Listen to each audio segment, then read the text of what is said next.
Hello बच्चों, let's read this given question. So the given question is the match the quantities of column 1 with the column 2. तो देखिए बच्चों, हमें column 1 दिया है और कॉलम 2 दिया है. अब कॉलम 1 में क्या दिया है? High conductivity and low resistivity. ये फर्स्ट ए पार्ट में दिया है. बी पार्ट में बोला गया है लो कंडक्टिविटी एंड हाई रेजिस्टिविटी. अब इसके लिए कॉलम 2 में हमें तीन ऑप्शन दिए हैं, सेमीकंडक्टर्स, मेटल्स एंड इंसुलेटर्स. अब हमें क्या करना है? करेक्ट मैच करना है इन क्वांटिटीज का.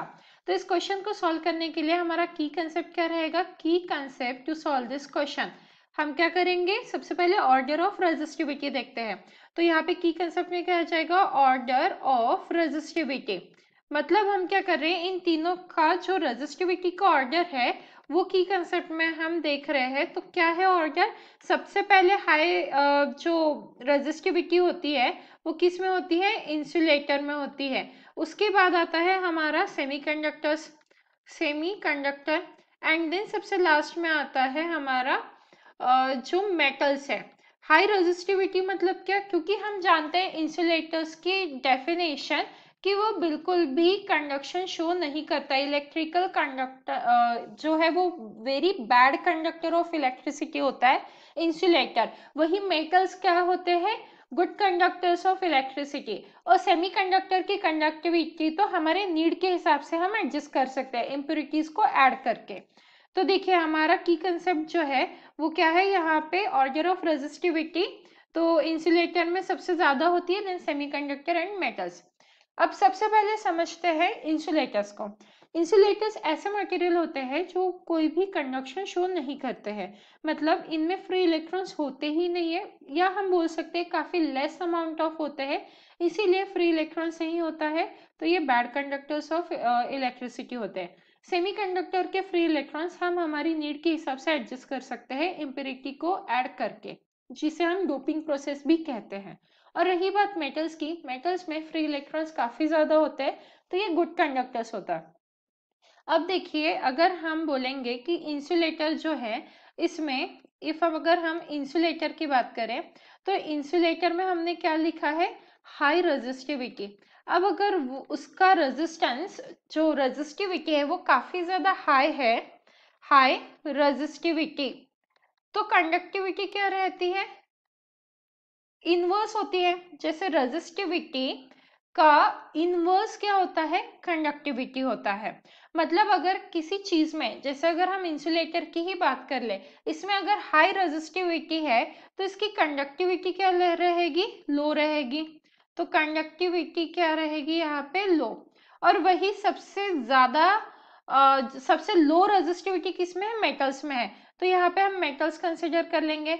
मेटल सबसे लीस्ट में आया है, तो इसमें क्या रहेगा? लो रेजिस्टिविटी है. और क्योंकि कंडक्टिविटी रेजिस्टिविटी की इनवर्स होती है, तो मेटल में अगर लो रेजिस्टिविटी है तो कंडक्टिविटी क्या रहेगी? हाई रहेगी. तो यहाँ पे कंडक्टिविटी क्या है? हाई रहेगी. अब अगर बात करें सेमीकंडक्टर्स की, तो जैसे मैंने इसके पहले भी आपको बताया, डोपिंग प्रोसेस होती है.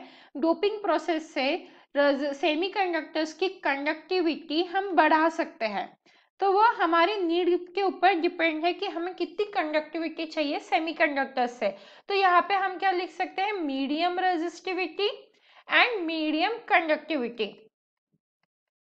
क्योंकि हम इस पे ज्यादा सेमीकंडक्टर्स पे हम डायरेक्ट एक कोई ऑप्शन नहीं दे सकते हैं, बिकॉज वो जो रेजिस्टिविटी एंड कंडक्टिविटी है वो वैरी होती है depending on the doping process की. आप कितनी ज्यादा, डोपिंग प्रोसेस क्या होती है? सेमीकंडक्टर्स में इम्प्योरिटीज को ऐड करना, ये होता है डोपिंग प्रोसेस. तो डिपेंड करता है कि आप कितना ज्यादा सेमीकंडक्टर को डोप कर रहे हो विद द इम्प्योरिटी. तो इसीलिए यहाँ पे medium resistivity and medium conductivity आ जाएगा हमारा. तो यहाँ पे लिख लेंगे मीडियम कंडक्टिविटी एज वेल. अब अगर हम ऑप्शंस देखें हमारे, तो यहाँ पे क्या है? High conductivity. ए में क्या लिखा है? High conductivity and low resistivity. तो ये कहाँ पे दिख रहा है हमें? High conductivity, sorry high conductivity है, तो ये है high conductivity and low resistivity, मतलब ये मेटल्स में है. तो हमारा ए जो है वो किसके साथ मैच करेगा? क्यू के साथ मैच करेगा. देन हमारे बी में क्या बोला गया? लो कंडक्टिविटी एंड हाई रेजिस्टिविटी, तो ये किसके केस में देखा हमने, इंसुलेटर्स की केस में देखा, तो इसीलिए बी का ऑप्शन क्या रहेगा, आर। बी किसके साथ मैच होगा, आर के साथ, और ए किसके साथ मैच होगा, क्यू के साथ। And hence the final answer is the following match the pairs, the A is correct match for Q and B is the correct match for R. Hope you understood it well. Best of luck.